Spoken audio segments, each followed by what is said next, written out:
Hi guys, welcome back to my channel. So today's video I'm gonna talk about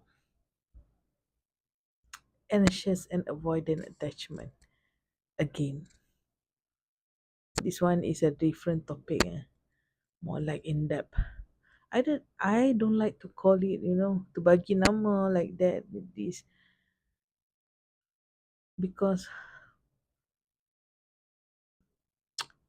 kadang-kadang macam kita sakit perut kan. Kita sakit perut, kita rasa okay, sakit perut maybe angin kot, maybe this one diarrhea ke apa ke, we eat this ubat that ubat but it doesn't help kan. But for the sake of our video today, I'll call it that, which is anxious and avoidant, because it's easy for me to like explain. Okay, aku realize satu benda lah pasal anxious dengan avoidant attachment ni. Attachment ni apa? Attachment ni bila kita macam the way kita attach toward kita punya caregiver, contohnya parents atau guardian. Okay, so in a way aku dululah, okay, and I'm still learning. I'm a anxious avoidant, anxious attachment, orang yang attach anxious. What what we can call it? I'm a anxious. Dulu aku classify diri aku sebagai anxious lah, okay. And then dalam kepala otak orang yang anxious ni, dia macam I'm having this kind of emotion, okay. What to do with it? I feel overwhelmed, okay. Somebody have to save me. Somebody have to do something about what I'm feeling inside me, okay. And aku tengok orang lain tak ada rasa apa pun. Dia orang macam biasa, tak sakit ke apa ke, nothing, okay. Macam tak pernah rasa emosi aku rasa. Kenapa aku rasa emosi ni kan?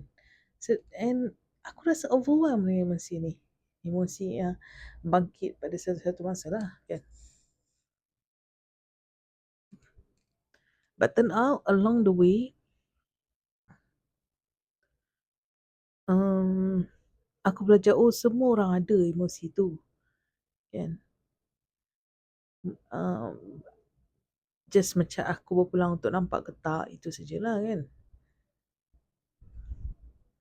And kalau korang tanya aku kenapa orang jadi anxious attachment ni kan, dia depends pada dia lah. Dia macam mana dia attach, macam mana dia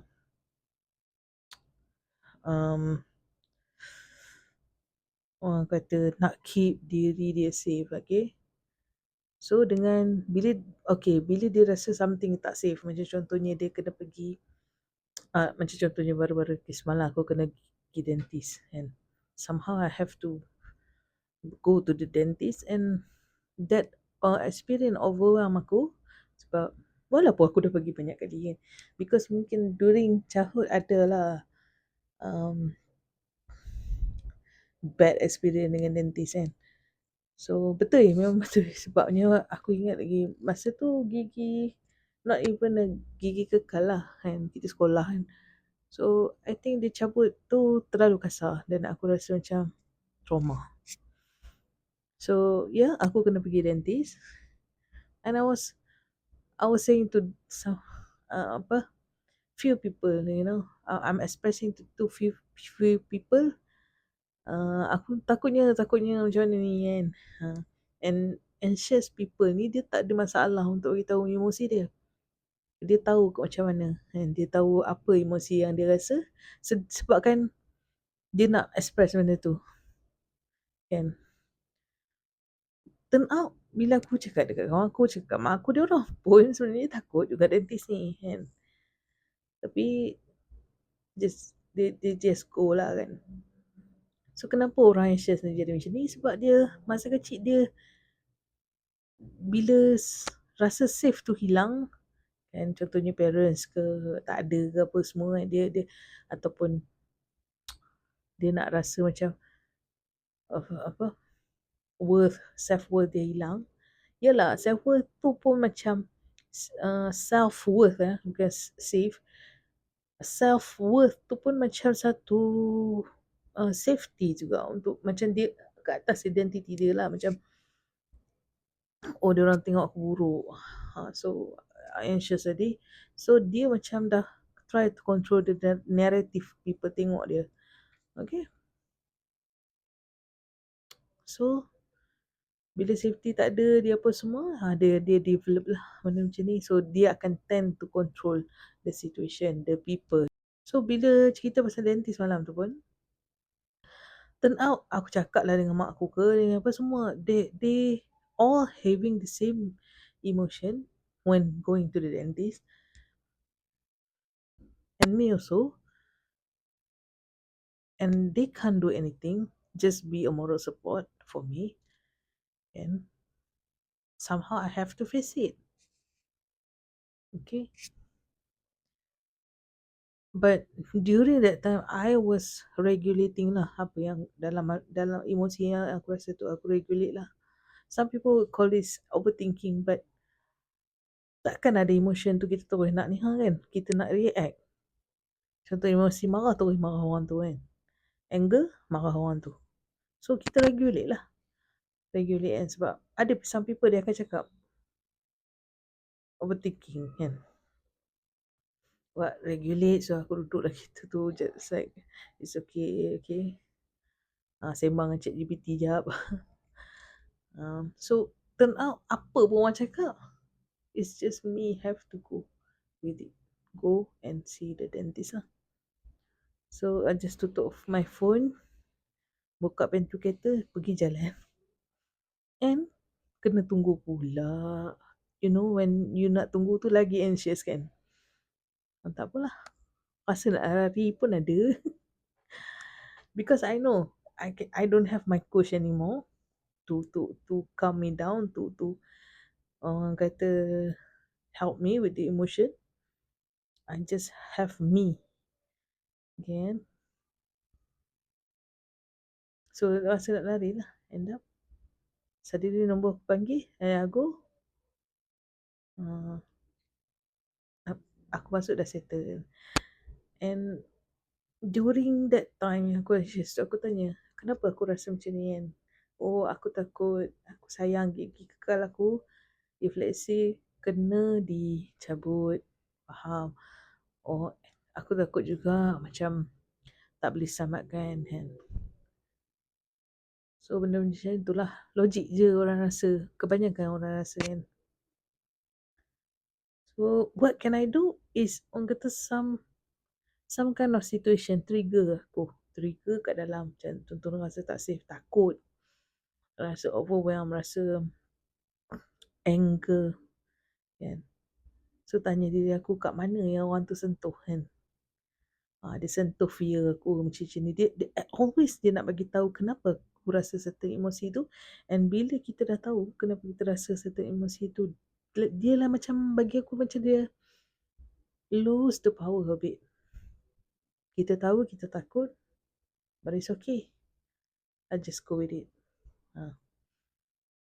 If contohnya anger, kita dia aku rasa disrespect akulah kan. So bila dia dah apa, kena pasti emotion apa, rasa disrespect. Kenapa dia keluar? Sebab aku rasa disrespect lah.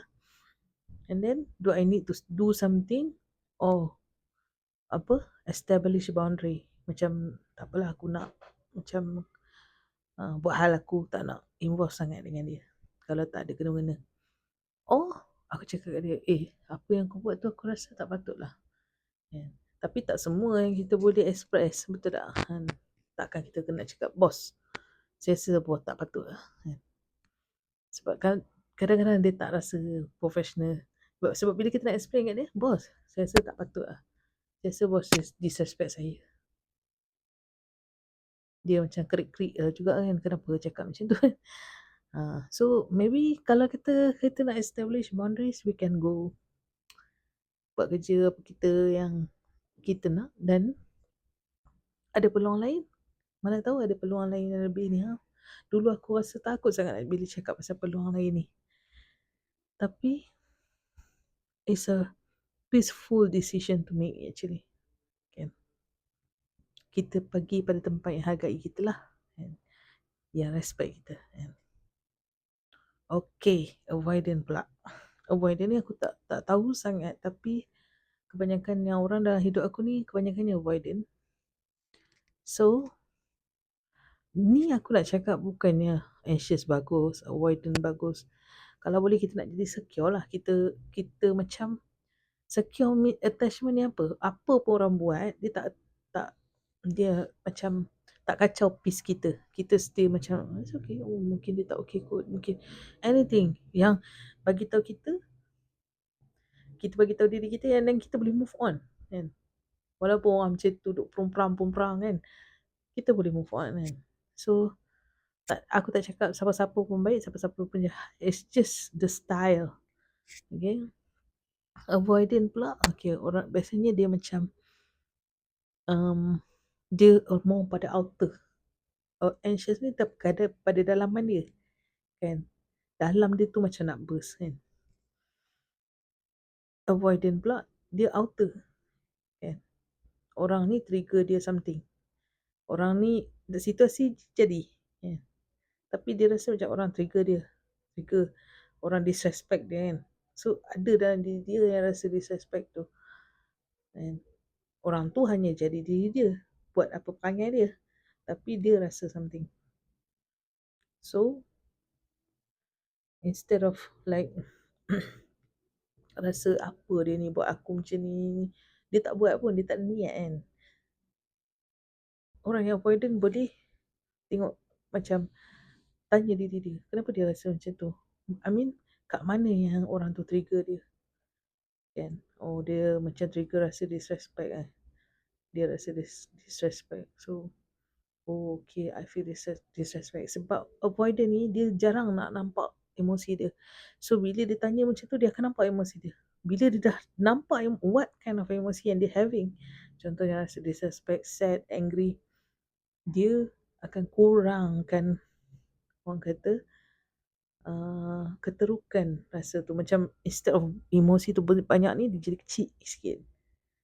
So, bila dah kecil sikit, dah tak overwhelm, so dia berfikir lah, should I say something or should I establish boundary?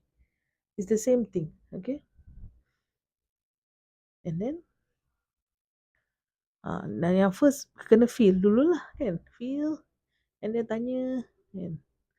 And aku tak nafikan some people this just perangai dia macam tu, dia memang suka hati nak disrespect orang.